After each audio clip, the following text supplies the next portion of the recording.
Assalamualaikum warahmatullahi wabarakatuh. Alhamdulillahillazi anzala sakinata fi qulubil mu'minin. Asyhadu an la ilaha illallah al-malikul haqqul mubin. Wa asyhadu anna sayyidana Muhammadan abduhu wa rasuluh shadiqul wa'dil amin. Amma ba'du, pemirsa kaum muslimin yang dirahmati Allah Subhanahu wa taala, ada satu kebiasaan yang terjadi di kalangan anak-anak zaman now, anak-anak zaman milenial saat ini, terutama ketika mereka sedang berkomunikasi, sedang bergaul, bercengkrama, entah karena untuk lebih mengakrabkankah atau sebagaimana saya tidak mengerti awal mulanya, sehingga kadang kita sering mendengar anak-anak muda ini berkata dengan sebutan anjay, anjrit, dan lain sebagainya. Nah, pemirsa yang dirahmati Allah, apakah perkataan ini pantas untuk diucapkan? Walaupun hanya sekedar kelakar, walaupun hanya untuk sekedar candaan, atau mungkin barangkali agar tidak dianggap ketinggalan zaman, mengikuti mode yang sedang ngetren, anjay, anjrit, buset, dan lain sebagainya. Nah, kita lihat, kita kaji bagaimana Islam memandang hal yang seperti ini. Dalam bermuamalah, dalam berkomunikasi, dalam kita bergaul, gunakanlah akhlak yang baik. Kenapa? Akmalul mu'minina imanan ahsanukum khuluqan. Mukmin yang sempurna imannya adalah yang paling baik akhlaknya. Dan ketika kita berakhlak baik, maka cerminan utamanya adalah ketika kita bertutur kata, haruslah dengan kalimat-kalimat, dengan kata-kata yang sopan.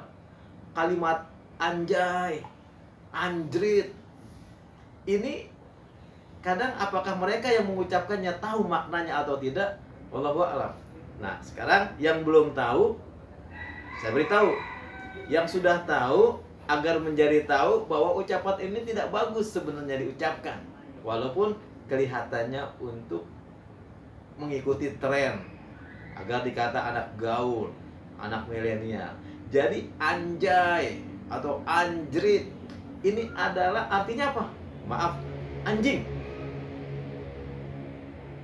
Jadi bahasa anjing diharuskan menjadi anjay, anjrit.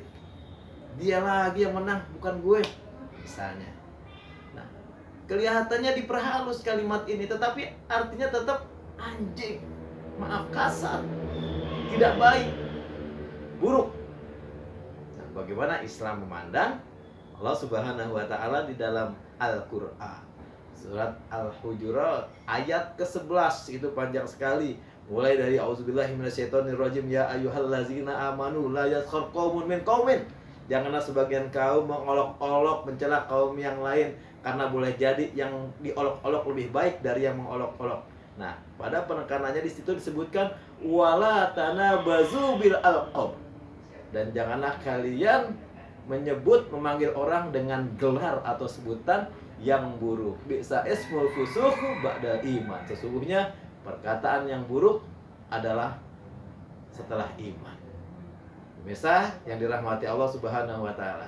Jadi bagi kalian anak-anak milenial yang menonton tayangan ini, nggak usah lah kita mengikuti tren tetapi kita tidak mengetahui artinya, atau kalau kita tahu pun artinya sebenarnya tidak bagus, janganlah diucapkan.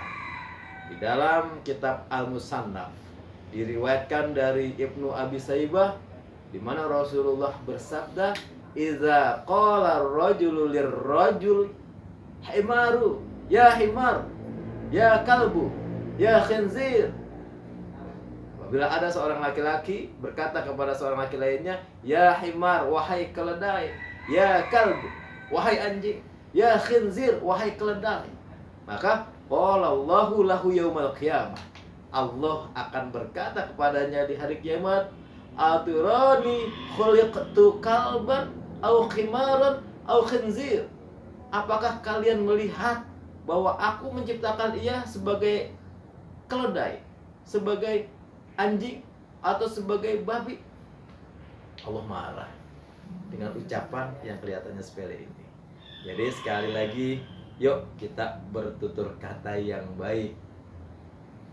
Ya, sekali lagi buat anak-anak milenial nih, nggak usahlah kita mengikuti tren. Apakah tidak lebih baik perkataannya yang Islami? Ya akhi, wahai saudara, bro, itu lebih baik. Bro, panjangnya brother, nggak masalah. Kalau kita mau agak lebih Islami, ya akhi, wahai saudaraku, itu yang lebih dianjurkan, disunahkan. Anjay, anjir, itu nggak bagus. Tinggalin ya. Semoga bermanfaat. Hadanallahu wa iyyakum ajmain. Assalamualaikum warahmatullahi wabarakatuh.